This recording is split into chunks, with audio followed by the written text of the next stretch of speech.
Welcome to my first editing tutorial video. I'm Brandon and I've been photographing and filming automotive content since I was 15 years old. In this video, we're going to cover a few simple steps that will drastically improve your photos. Feel free to pause the video to work at your own pace. The first step I do after importing my photo into Lightroom Mobile is crop the image. There's no need in editing parts of your image that will later be cropped out, so this is my first step.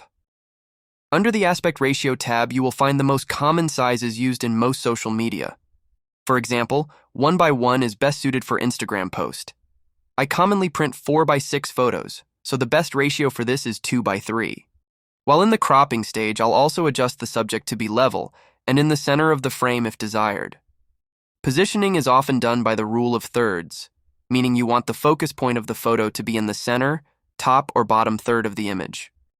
It's worth mentioning that my entire editing process is done on my phone, the Samsung Z Fold 5. Stay tuned for a look at my complete workflow setup. Once the image is cropped, I go under the Edit tab, then click on Optics, and you will see options to enable lens corrections. Often the app can automatically detect information in the file data to determine what lens was used.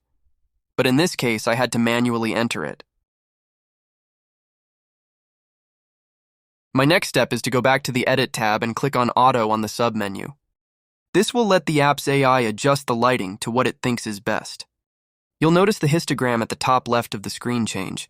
We'll go over this in a later video. This is to get a basic starting point, and then I build off of this. Next, under the Color menu, I will look at white balance options. If your white balance on your camera was a little off, the app does a great job of adjusting this. If you're finding this video helpful, please consider subscribing to my channel. Drop a like and leave a comment of what you'd like to see in future videos. Now we will look at the masking feature, which is only available in the paid version of the app. Under the Masking tab, you'll see many options. For now, we'll focus on subject masking. The app uses AI to determine what the subject of the photo is, as you can see highlighted here.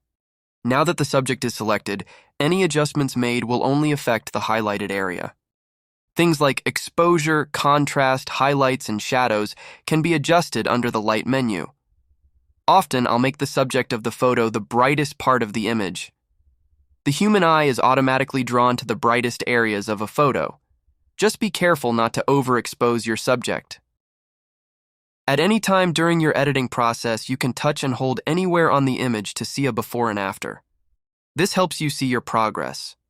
When you are happy with the changes made under subject masking, be sure to hit the check mark to save those changes. Another option under the masking menu is creating a radial gradient. This will accomplish the same thing as the subject masking, just in an oval or circular shape. The radial mask can be tilted and stretched to fit your desired shape and size. Just remember, while under any masking menu, only the highlighted area will be affected by adjustments. This circle can also be inverted, as you will see here, by clicking the invert button on the left side of the screen. Don't be afraid to experiment during your editing process. There is no right or wrong way. Photography is an art and is all subjective. Try new things and develop a signature style that is all your own. Here you will see me softening the area around the car by lowering the exposure. This will help the subject pop in your image.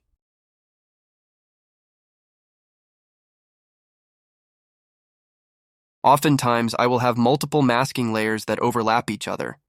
When this happens, the adjustments made on any overlapping layers are compounded.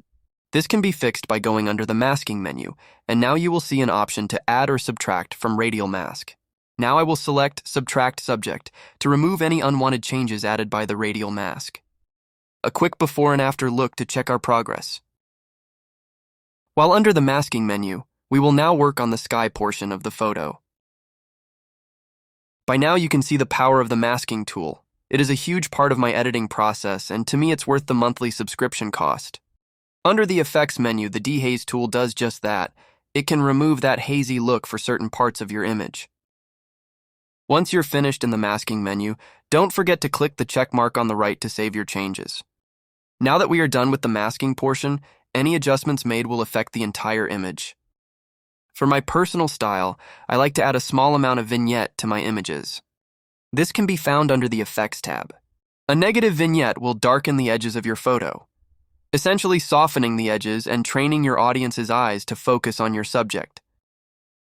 Another quick before and after, and I'm ready to export my final image. I hope you found this video helpful. If you did, smash that like button and subscribe for future tutorials.